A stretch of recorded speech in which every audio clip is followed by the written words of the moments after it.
बताएंगे हम जो मैट्रिक बोर्ड में पूछा जाता है, मैथ से संबंधित है। अगर आप लोग चैनल पर नए हैं तो चैनल को सब्सक्राइब कर लीजिए, वीडियो अगर पसंद आए तो। क्वेश्चन बोर्ड पे लिखा गया है, अब देखिए क्वेश्चन को हम पढ़ रहे हैं।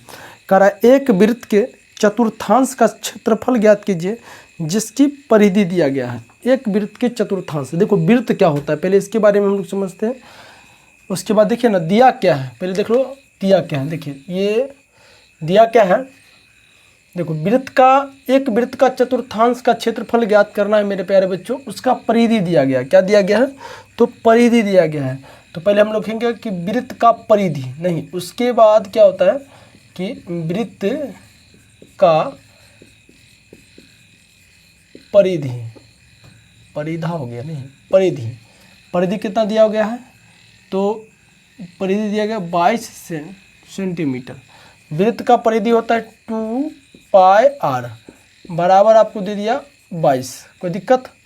देखिए अब देखिए एक बात बताते हैं हम आपको कि ये क्षेत्रमिति में क्या होता है, पाई का मान जो होता है ना 22/7 लिया जाता है। अब क्यों लिया जाता है, एक दिन मौका मिलेगा तो बता देंगे हम। नहीं तो ये 44/7 हो जाएगा, ये आर तो आर रहेगा, इधर 22 हो जाएगा। देखो अगर आपको काटना अगर चाहते हैं तो इसके नीचे 1 डाल दीजिए, तो यहाँ से भी काट सकते हो। तो यहाँ से हो जाएगा 22 दूना 44, तो हो जाएगा 2r/7 बराबर कितना हो जाएगा, इधर 1 बचेगा। नहीं अगर मान लीजिए डायरेक्ट अगर r का मान निकालना है तो 7/2 हो जाएगा। अब 7/2 कैसे हुआ तो उसको भी थोड़ा देख लीजिए। नीचे में 1 डालोगे तो 2r बराबर कितना 7 हो जाएगा, देख लीजिए 2r बराबर 7 हो जाएगा। देखिए अब यहाँ से r का मान निकालना 7/2 आ जाएगा। r क्यों निकाले, क्योंकि वृत्त के क्षेत्रफल जो निकलता है उसमें r बहुत भागीदारी निभाता है। नहीं तो ये हो गया। अब देखिए एक वृत्त का चतुर्थांश क्या होता है वो देख लीजिए थोड़ा। देखिए ये आपका वृत्त है, नहीं तो ये पूरा वृत्त है, तो चतुर्थांश का मतलब इसको 4 भागों में बांट दीजिए। क्या भागों में, 4 भागों में। तो इसका मान लीजिए क्षेत्रफल निकालना या इसका किसी एक भाग का क्षेत्रफल निकालना है, तो फिर कहोगे वृत्त के चतुर्थांश का क्षेत्रफल के लिए फार्मूला क्या होगा। देखिए वृत्त का क्षेत्र का फार्मूला क्या होता है, वृत्त का क्षेत्रफल बराबर, वृत्त का क्षेत्रफल होता है पाई आर स्क्वायर। क्या होता है, पाई आर स्क्वायर। ये तो पूरा वृत्त का है ना, मतलब पूरे वृत्त का क्षेत्रफल है। अब बट्टा में 4 से भाग दीजिए। देखो ना एक सेब है और उसको 2 भागों में बांटना है, तो क्या करते हैं हम लोग, उसको 2 फक्का कर देते हैं। अगर 4 भागों में बांटना है तो उसको 4 भाग चीरते हैं ना, मतलब उसी प्रकार इसको है कि इसको 4 भाग में बांटना है, तो 4 से भाग दे दीजिए, कोई दिक्कत नहीं है, समझ में आ रहा है ना। तो 4 से भाग दे दीजिए। चलिए अब इस एक वृत्त का चतुर्थांश निकाल देते हैं। देखिए तो क्या हो जाएगा, यहाँ से देख लीजिए, ये हो जाएगा, इसको 1/4 लिख लीजिए, यह हो जाएगा 22/7। पाई का मान होता है, आर का मान देख लीजिए, आर का मान है 7/2 का होल स्क्वायर हो जाएगा। नहीं देख लीजिए 1/4 गुने 22/7 गुने, इसको आप 2 बार लिखिएगा, ऐसे भी आप लिख सकते हैं इसको, कोई दिक्कत नहीं। ये 7 से ये 7 कट जाएगा, 11 दूना कितना होता है, तो कैसे जी 22 होगा। नहीं देख लीजिए क्या बचा, 11 7 77/4 दूना 8। कुछ अगर बचा होगा तो कमेंट के बताना कि सर गलती हो गया, बच गया। नहीं 11 दूना 11 से 77 88। चलिए कोई दिक्कत नहीं ना। क्वेश्चन को अगर देखना चाहते देख लीजिए, आप स्क्रीनशॉट लेना चाहते हैं तो स्क्रीनशॉट भी ले सकते हैं। देख रहे 3रा नंबर क्वेश्चन है, आप लोग देख लीजिए। अगले प्रश्न को हम लोग देखते, क्या इसको मिटा देते हैं, कोई दिक्कत नहीं ना। चलिए अगर आप स्क्रीनशॉट लेना चाहते तो ले लीजिए। अगले प्रश्न को हम लोग देखते हैं।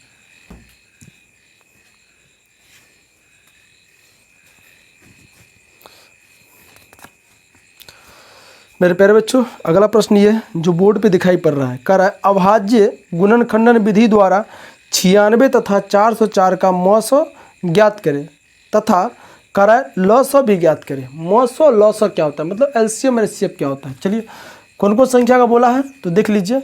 आपको बोला है कि 96 और 404 का, कोई दिक्कत, इन दोनों का एलसीएम एलसीएफ निकालना है। अच्छा देखो मौसा का मतलब होता है एलसीएम और मौसा का मतलब एचसीएफ और लौसा का मतलब एलसीएम। देखिए एलसीएम क्या होता है, नहीं लुईस कॉमन मल्टीपल होता है, और एचसीएफ क्या होता है, हायर कॉमन फैक्टर होता है।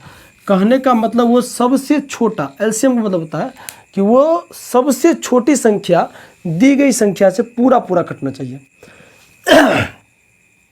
क्योंकि सर इस बात को नहीं समझा तो चलिए, एलसीएम का मतलब होता है लुईस कॉमन मल्टीपल, मतलब गुणक, वो सबसे छोटा गुणक जो दी गई संख्या से पूरा पूरा कटना चाहिए।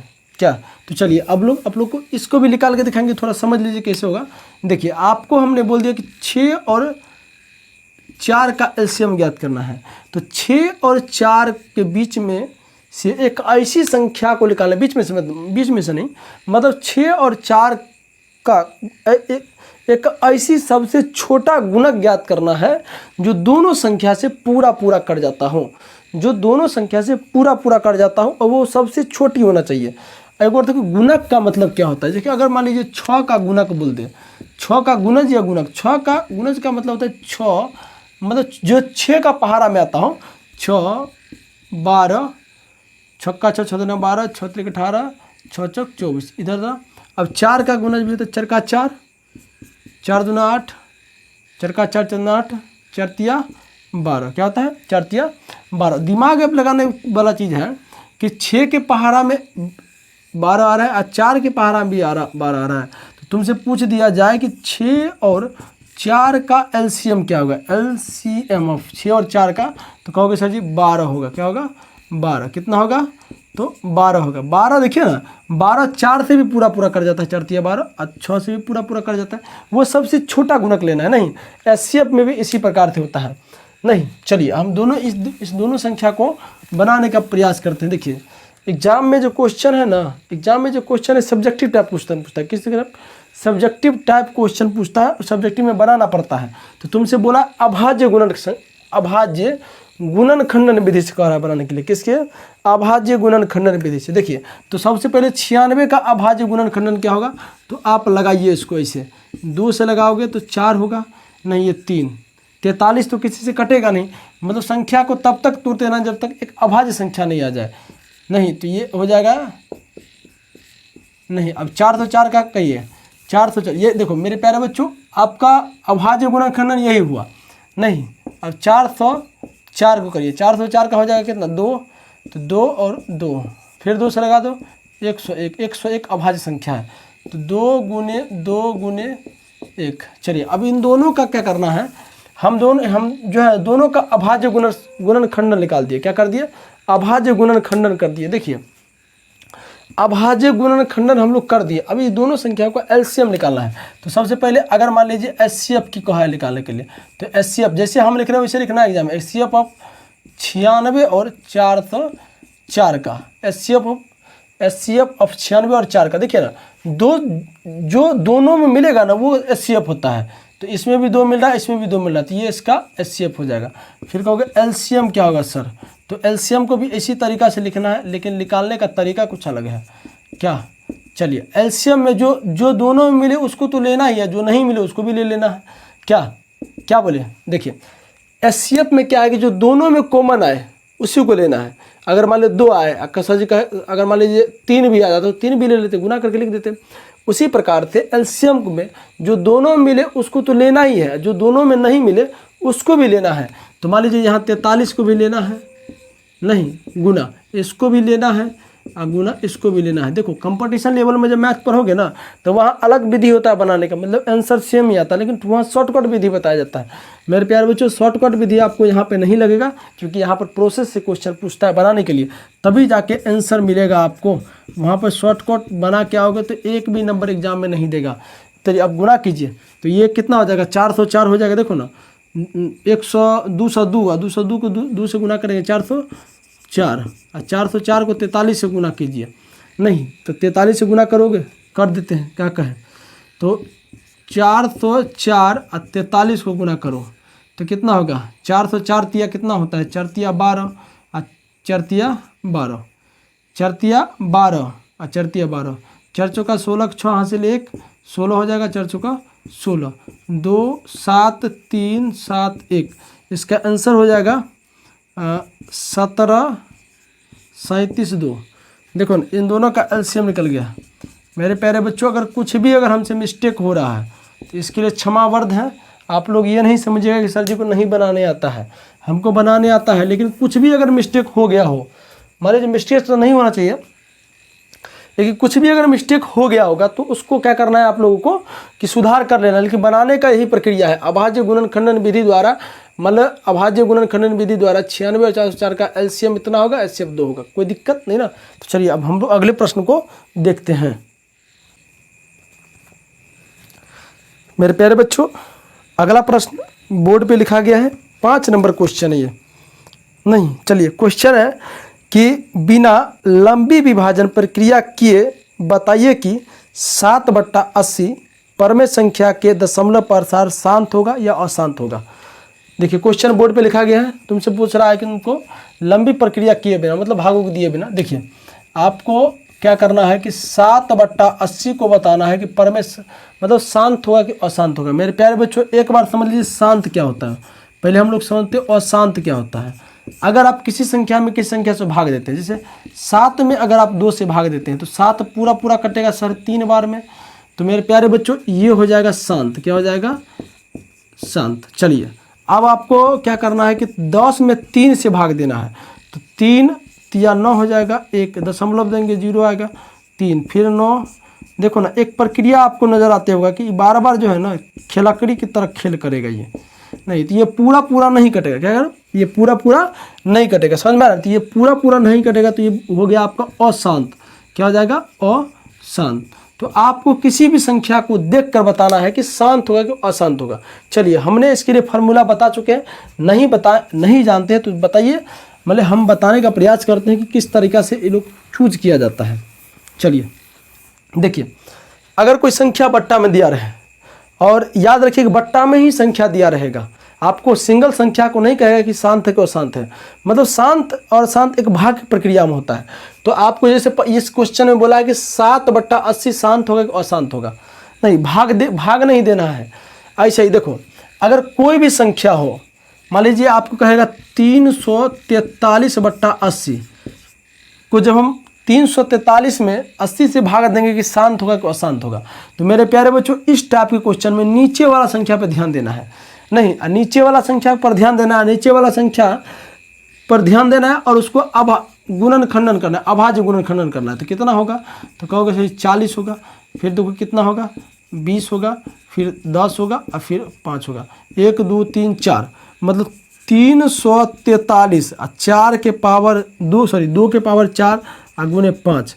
यदि किसी संख्या के नीचे, अब एक फार्मूला होता है कि यदि किसी संख्या के नीचे अगर 2 की पावर कुछ हो और गुने में 5 की पावर कुछ हो, अगर 2 की पावर कुछ हो, अगर 5 की पावर कुछ भी हो, दोनों होना चाहिए या दोनों में से किसी एक होना चाहिए या दोनों में से कोई एक होना चाहिए। समझ में आ रहा है ना? आपको यदि किसी संख्या के नीचे 2 के पावर या 5 की पावर या 2 और 5 दोनों की पावर आ रहा है तो वो संख्या का जो दशमलव प्रसार होगा वो शांत होगा। मेरे प्यारे बच्चों फिर से सुनिए एक बार को, यदि किसी संख्या के नीचे वाला संख्या जो है, यदि किसी संख्या के नीचे वाला संख्या का अभाज्य गुणनखंडन करते हैं, अगर वो 2 की पावर आए, अगर वो 2 की पावर आए या 5 के पावर आए या दोनों की पावर 2 की पावर गुने 5 की पावर आए, समझ में आ रहा है? ये दोनों के पावर आए, समझ में आ रहा है? तो ऐसी स्थिति में किसी उस संख्या का दशमलव प्रसार जो होगा वो शांत होगा। क्या हो जाएगा? शांत होगा। चलिए तब इसको हम लोग ट्राई करते हैं। कभी कभी क्या होता है कि ऊपर वाला संख्या से भी कट जाता है, समझ रहा? तो काट कूट के देख लेना, मतलब पूरे प्रक्रिया को करके देख लेना। अगर देखो ना, मतलब कभी कभी क्या देखो ना, अगर मान लीजिए आपको कहेगा कि मान लीजिए ऐसे कि 49/14 शांत होगा कि अशांत होगा, तो इसका दशमलव प्रसार शांत होगा। क्या है कि मान लीजिए 7 ये 49 आई, कितना होगा 2 गुने 7, तो कहोगे 7 आ गया तो शांत हो गया, नहीं 7 7 49 कट जाएगा, तो यहाँ पर कितना हो जाएगा 7/2 हो जाएगा, तो 7/2 तो अशांत है, मतलब 3.5 आ जाएगा। तो आपको काट कूट के देख लेना है। अगर काट कूट के देखने के बाद अगर किसी भी संख्या के नीचे मतलब पूरी प्रक्रिया आप कर लीजिएगा, तो तब शेष में अगर कोई बच रहा है, पूरे प्रक्रिया करने के बाद अगर शेष में कुछ बच रहा है तो 2 की पावर अगर कुछ भी आ रहा है तो शांत होगा। अगर 5 की पावर अगर आ रहा है, कुछ भी आ रहा है तभी शांत होगा, या दोनों की पावर आ रहा है या दोनों की पावर आ रहा है तब भी शांत होगा। समझ में आ रहा है? इस हिसाब से देखिए ना, आप देखिए ना, इसको कितना होगा, मान लीजिए 7 अब बट्टा में हो जाएगा कितना, 2 के पावर 4, मतलब 2 की पावर 4 का मतलब 4 चौका 16 हो जाएगा, और गुने 5, 2 के पावर 5 की पावर भी आ रहा है, तो ये फार्मूला पे सट खा रहा है, मतलब ये 2 के पावर n गुने 5 की पावर n के रूप में है। क्या है? रूप में। कहोगे सर कैसे बनाएंगे, तो ऐसे ही बनाना है, जिससे हम बना रहे हैं वैसे ही बनाना है, के रूप में है, के रूप में है, के रूप में है, के रूप में है। समझ में आ रहा है ना, के रूप में है। तो इसीलिए 7/80 का दशमलव प्रसार, क्या दशमलव प्रसार शांत होगा। क्या होगा? शांत होगा। चलिए अगली बार ऐसा क्वेश्चन मिलेगा तो इससे भी अच्छा समझाने का प्रयास करेंगे। देखिए कह रहा है कि बिंदु इतना, मतलब 2, 3 तथा 4, 1 के बीच की दूरी ज्ञात करें। आपको बोला है कि क्वेश्चन आप देख रहे हैं बोर्ड पे लिखा गया है 2, 3 और जो है ना 4, 1 के बीच की दूरी ज्ञात करना है। चलिए दूरी सूत्र तो पता होगा। चलिए अब देखिए इसको ज़्यादा नंबराने का कोई कुछ जरूरी नहीं है, जैसे हम बताएं वैसे करना है। देखिए ये हो जाएगा x1, ये होगा y1, उसी तरह ये x2 हो जाएगा और ये y2 हो गया। समझ में? दूरी सूत्र क्या होता है, अगर आप इसको ऐसे भी करोगे ये इससे और बेटर होगा, आप ऐसे कर देते हैं। लेकिन ऐसे अगर लकीर खींच लिए नहीं, इसको इस बिंदु को ए कर लीजिए, तो इसको आप यहाँ पर 2, 3 से डिनोट कर दीजिए, नहीं इसको बी है तो 4, 1 से डिनोट कर दीजिए, तो और अच्छा हो जाएगा। समझ में आ रहा है ना? तो दूरी सूत्र जो होता है, दूरी सूत्र बराबर क्या होता है, दूरी सूत्र बराबर जो होता है वो होता है रूट अंदर x2 माइनस x1 का whole square plus y2 minus y1 का होल स्क्वायर। कोई दिक्कत? चलिए x2 का मान कितना है तो 4 होगा, अब माइनस कितना होगा 2 का होल स्क्वायर होगा, प्लस y2 का वैल्यू कितना होगा तो 1 होगा, अब माइनस नहीं y2 का वैल्यू, अब y1 का वैल्यू 3 होगा होल स्क्वायर। रूट अंदर की बात है तो रूट लगा दीजिए, कोई दिक्कत नहीं है। नहीं तो इसको घटेगा तो 2 का स्क्वायर हो जाएगा, अब प्लस ये घटेगा तो माइनस 2 का स्क्वायर हो जाएगा। क्या? चलिए इतना बात आप लोग को समझ में।